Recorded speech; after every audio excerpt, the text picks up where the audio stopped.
बीते कुछ सालों में तकनीकी जगत में एक शब्द बड़ा आम हो गया है, आर्टिफिशियल इंटेलिजेंस यानी कृत्रिम बुद्धिमत्ता। हाल ही में चीन की सिन्हुआ समाचार एजेंसी पूरी दुनिया के लिए एक समाचार बन गई जब उसने अपने यहाँ समाचार पढ़ने के लिए आर्टिफिशियल इंटेलिजेंट न्यूज़ एंकर का उपयोग किया। यह कृत्रिम वाचक अंग्रेजी में खबरें पढ़ता है और इसका सबसे बड़ा फ़ायदा यह है कि ऐसे एंकर 24 घंटे बिना थके या छुट्टी लिए काम कर सकते हैं। इनमें वॉइस रिकॉग्नाइजेशन और खबरों के अनुरूप चेहरे के हाव भाव बदलने के लिए मशीन लर्निंग तकनीक का उपयोग किया गया है। तो इस मशीनी न्यूज़ एंकर से खबरें पढ़वाने के साथ ही पूरी दुनिया में एक बार फिर आर्टिफिशियल इंटेलिजेंस के नफ़े नुकसान पर चर्चा तेज़ हो गई है। आर्टिफिशियल इंटेलिजेंस यानी कृत्रिम बुद्धि ऐसी बुद्धिमत्ता है जिसमें मशीनें सीखने की एक खास प्रक्रिया के तहत सीखती हैं। ये मशीनें धीरे धीरे इस बुद्धिमत्ता को अपने में अंगीकार कर लेती हैं। इसके बाद मशीनें भी किसी मनुष्य की तरह अपेक्षित काम गंभीरता और बारीकी के साथ करने लगती हैं। चूँकि ये मशीनें इसे कृत्रिम रूप से ग्रहण करती हैं, इसलिए इसको कृत्रिम बुद्धिमत्ता आर्टिफिशियली इंटेलिजेंट कहा जाता है। कृत्रिम बुद्धिमत्ता की अवधारणा सबसे पहले जॉन मैकार्थी ने 1956 में दी थी। उन्होंने इसके लिए एक नई प्रोग्रामिंग लैंग्वेज भी बनाई थी जिसे उन्होंने लिस्ट प्रोसेसिंग का नाम दिया था। तो इन मशीनों के साकार होने के साथ ही अनेक प्रश्न भी खड़े हो गए हैं कि इनका उपयोग किस हद तक किया जाना ठीक है, इनके क्या खतरे हैं, क्या चुनौतियां हैं, क्योंकि आखिर में ये मशीनें ही हैं। इनमें मनुष्य की भावनाएं किस तरह आएंगी। ये हमारा कार्य जरूर आसान बना सकती हैं, पर मानवीय भावनाएं न होने के कारण ये किसी भी काम को करने से पहले गलत सही का फैसला लेने में असमर्थ रहेंगी। आइए अब हम कृत्रिम बुद्धिमत्ता के कुछ एक नुकसान देखते हैं। इनमें बेरोजगारी का खतरा महत्वपूर्ण है, क्योंकि रोबोटिक्स तथा अन्य एआई कंपनियां उन बुद्धिमान मशीनों का निर्माण कर रही हैं जिससे श्रमिकों के लिए रोज़गार खत्म हो जाएंगे।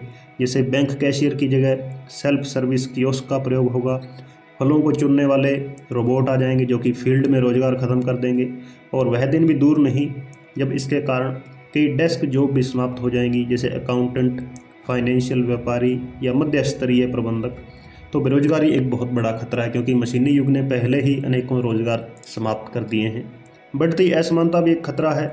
आर्टिफिशियल इंटेलिजेंस का उपयोग करके एक कंपनी मानव कार्यबल में भारी कटौती कर सकती है, जिसका अर्थ है कि कम लोगों तक कंपनी का जो राजस्व है पहुँचेगा। परिणाम स्वरूप जिन व्यक्तियों के पास एआई संचालित कंपनियों का स्वामित्व है वे बहुत अधिक अमीर होती जाएंगी। इससे जो अमीर गरीब के बीच खाई है वो बेहद बड़ी हो जाएगी। हमें यह नहीं भूलना चाहिए कि आर्टिफिशियल इंटेलिजेंस प्रणाली मनुष्य द्वारा निर्मित है। क्योंकि मनुष्य एक धूर्त और चालाक प्राणी है, इसलिए यह भी संभावना है कि आर्टिफिशियल इंटेलिजेंस की कार्यप्रणाली भी पक्षपातपूर्ण हो सकती है। इसके अतिरिक्त तकनीक की लत और डेटा को गोपनीय बनाए रखना भी हमारे सामने काफ़ी बड़ी समस्याएं या चुनौती हो सकती हैं। क्या होगा अगर कृत्रिम बुद्धिमत्ता ही इंसानों के खिलाफ हो जाए? एक ऐसी प्रणाली की कल्पना कीजिए जिसे विश्व में कैंसर को समाप्त करने के लिए कमांड दे दी गई है। तो अब वह प्रणाली जैसे भी हो कैंसर को समाप्त करके रहेगी। तो हो सकता है कि उसका एल्गोरिदम कुछ ऐसी चीज़ें पकड़ लें जिसके अंदर वे यह सोच सकें कि मनुष्यों को ख़त्म करने के साथ ही कैंसर ख़त्म हो सकती है। तो हो सकता है कि पृथ्वी पर मनुष्य बचे ही नहीं। स्टीफन हॉकिंग्स ने भी कहा था कि अगर आर्टिफिशियल मशीनों को बनाया गया तो ये मानव सभ्यता को ही ख़त्म कर देंगी। जब एक बार मनुष्य आर्टिफिशियली यंत्र बना लेगा तो ये यंत्र खुद ही अपनी प्रतिलिपियां यानी कॉपीज बना सकेंगे, और ऐसा भी हो सकता है कि भविष्य में मनुष्य कम रह जाएं और मशीनें उनके ऊपर राज करें। स्पेस एक्स कंपनी के मालिक एलन मस्क भी यह मानते हैं कि तीसरा विश्व युद्ध का कारण आर्टिफिशियल इंटेलिजेंस ही होगा। तो अंत में हम कह सकते हैं कि जिस प्रकार से विद्युत ऊर्जा का उपयोग समय की बचत में सहायक है, उसी प्रकार कृत्रिम बुद्धिमत्ता भी हमारे लिए अनेक तरह से लाभदायक हो सकती है। जलवायु परिवर्तन से निपटने में, शिक्षा और वैज्ञानिक खोज में, नए नए अकल्पनीय रास्ते खोजने में, भूख और गरीबी से निपटने में हमारी काफ़ी सहायता कर सकती है।